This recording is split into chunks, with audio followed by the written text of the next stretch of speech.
नमस्कार, lead India के इस वीडियो में आपका बहुत बहुत स्वागत है। दोस्तों, मैं हूं एडवोकेट सुभाष सिंह और इस वीडियो में सबसे पहले मैं अपने एक दर्शक का सवाल लूंगा।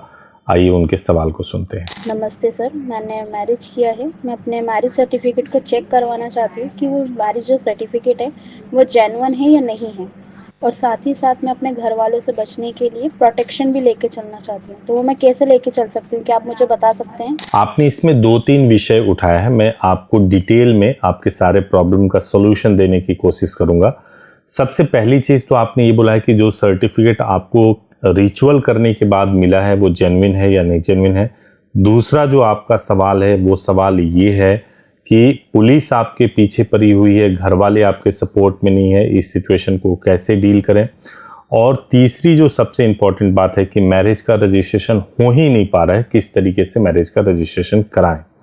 इन तीनों सवाल का मैं जवाब दूंगा। देखिए, सबसे पहली बात तो जब आप केवल रिचुअल परफॉर्म करने जाते हैं, जब आप किसी से बात करते हैं, तो ऐसी गलती हो क्यों जाती है, ऐसे ट्रैप में फंस कैसे जाते हैं। जब भी आप मैरिज की इंक्वायरी करते हैं, लव मैरिज की इंक्वायरी करते हैं, तो लोगों का अपना अपना तरीका है कन्विंस करने का। कई लोग कहते हैं कि हम आर्य समाज से शादी करा रहे हैं, हम आपको सर्टिफिकेट देंगे, वो ऑनलाइन होगा, बिल्कुल जेन्युइन होगा, कोई दिक्कत नहीं होगी। अगर आपने रजिस्ट्रेशन के लिए इंसिस्ट किया तो वो आपको ये भी बोल देंगे कि आप आएंगे तो रजिस्ट्रेशन भी हो जाएगा। हकीकत में रजिस्ट्रेशन नहीं होता है, क्योंकि पूरे उत्तर प्रदेश में रजिस्ट्रेशन को लेकर बहुत दिक्कत है। आप पूरे यूपी में आप रजिस्ट्रेशन वहीं करा सकते हैं जहां के आप रहने वाले हैं।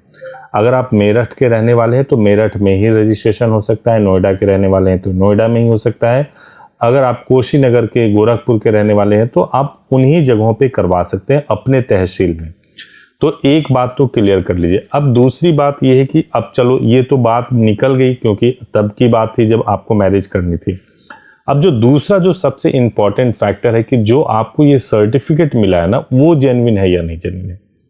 देखिए, आर्य समाज या टेम्पल के सर्टिफिकेट को जेन्युइन तभी कहा जा सकता है जब उसके बाद से आपको कोर्ट का सर्टिफिकेट मिल जाए, यानी आपका मैरिज रजिस्टर्ड होकर के मिल जाए। एक तो ये हो गया।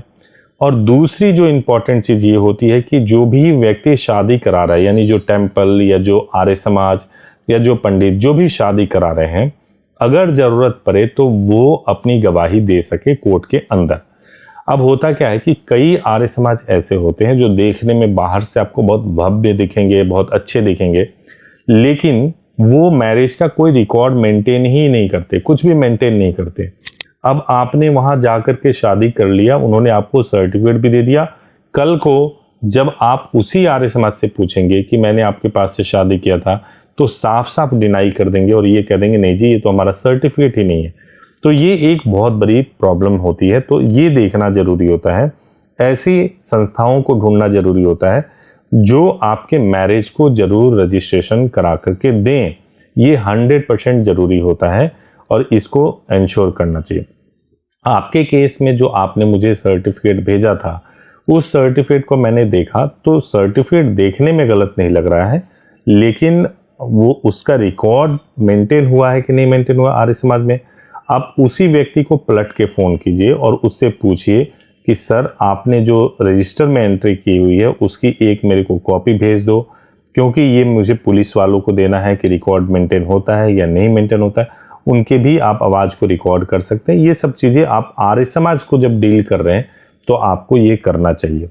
अब प्रॉब्लम ये है कि हम मान के चलते हैं कि आपका सर्टिफिकेट जेन्युइन हो भी सकता है, जेन्युइन नहीं भी हो सकता है, लेकिन एक चीज़ तो फैक्ट है कि आपने 7 फेरे लिए ही हैं और आपने सिंदूर डाला है, 7 फेरे लिए हैं, आपको एक सर्टिफिकेट इशू है, आपके पास एक वीडियो है, तो इससे भी ये साबित होता है कि आपकी मैरिज हुई है। लेकिन होगा क्या कि जब आप पुलिस के पास ऐसे ही चले जाएंगे और पुलिस के पास जब जाएंगे तो पुलिस क्या करती है कि उस वक्त कहेगी कि भाई हमको लड़की का स्टेटमेंट लेना है। अब लड़की के स्टेटमेंट के लिए हस्बैंड और वाइफ दोनों को अलग अलग कर दिया गया और वाइफ को बोला गया कि अगर तुमने बयान ये नहीं दिया कि ये शादी ज़बरदस्ती हुआ है या फिर मेरे साथ गलत हुआ है, ऐसा बयान नहीं दिया तो तुम्हारे जो हस्बैंड है उसको मार देंगे। कई बार तो लड़की दबाव में आकर के अपने स्टेटमेंट को इस वजह से चेंज कर लेती है, जो कि नहीं करना चाहिए। तो वहां पे सबसे इंपॉर्टेंट हो जाता है स्टेटमेंट। अगर जो आपकी वाइफ है जिसने शादी किया है, वो अगर बोले कि नहीं अपनी मर्जी से शादी किया है, मेरी शादी इस जगह पर हुई थी, हमने 7 फेरे लिए हुए हैं, ये पंडित थे, ये गवाह थे, अगर आपने उसको डिटेल में बताया है तो आपको कोई दिक्कत नहीं होने वाली है। तो आगे अगर आपको पुलिस कांटेक्ट कर भी रही है, बहुत ज़्यादा कांटेक्ट कर रही है, और आप मैरिज रजिस्ट्रेशन नहीं भी करवा पा रहे हैं, तो आप एसपी ऑफिस में जा सकते हैं, अपने पार्टनर को समझा के लेकर जाएं और उनको बता के लेकर के जाएं कि वहाँ पे आपको अपने स्टेटमेंट को चेंज नहीं करना है। वहाँ से आपको कोर्ट में लेकर के जाया जाएगा। पुलिस आपके खिलाफ अगर एफआईआर रजिस्टर्ड की होगी या नहीं भी किया होगा, लड़की का स्टेटमेंट होगा। लेकिन ध्यान रखिएगा, जो आपके डॉक्यूमेंट्स हैं उसमें लड़की बालिग होनी चाहिए। अगर किसी भी डॉक्यूमेंट में वो नाबालिग साबित हो गई तो वो आपके लिए बहुत ही खतरनाक हो सकता है। तो एक पार्ट हो गया ये। अब मैं दूसरे पार्ट की बात कर रहा हूँ। जो दूसरा पार्ट है, दूसरा पार्ट ये है कि भाई अब मैरिज रजिस्ट्रेशन करवाऊँ कैसे, क्योंकि अगर मैंने मैरिज रजिस्ट्रेशन नहीं करवाया और मैं चला गया वहाँ पे, तो हो सकता है कि वो आर्य समाज का सर्टिफिकेट फाड़ के फेंक दें, या आर्य समाज के साथ ही कोई सेटिंग हो जाए या कुछ ऐसी चीज़ हो जाए और बोले ये शादी तो हुई नहीं, लड़की को उसके घर पे भेज दें और मेरे खिलाफ कोई गलत मुकदमा रजिस्टर्ड कर दें। इस तरह की सिचुएशन आ जाए तो कैसे डील करूँगा। देखिए, सबसे पहले ये ज़रूरी है कि आप पता लगा लें कि मैरिज रजिस्ट्रेशन कैसे होगा।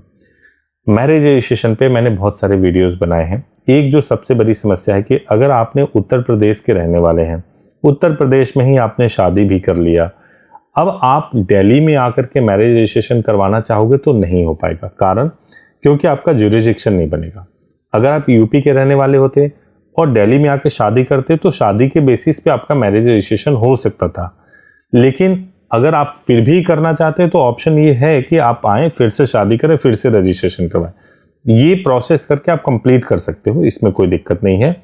लेकिन फिलहाल आपको अगर अपने मैरिज का रजिस्ट्रेशन करवाना है तो आपको अपने ही तहसील में जाना होगा और वहाँ पे आप मैरिज का रजिस्ट्रेशन करवा सकते हैं, और ये वहाँ के किसी एडवोकेट से बात करके आपको अपना मैरिज रजिस्ट्रेशन करवाना होगा।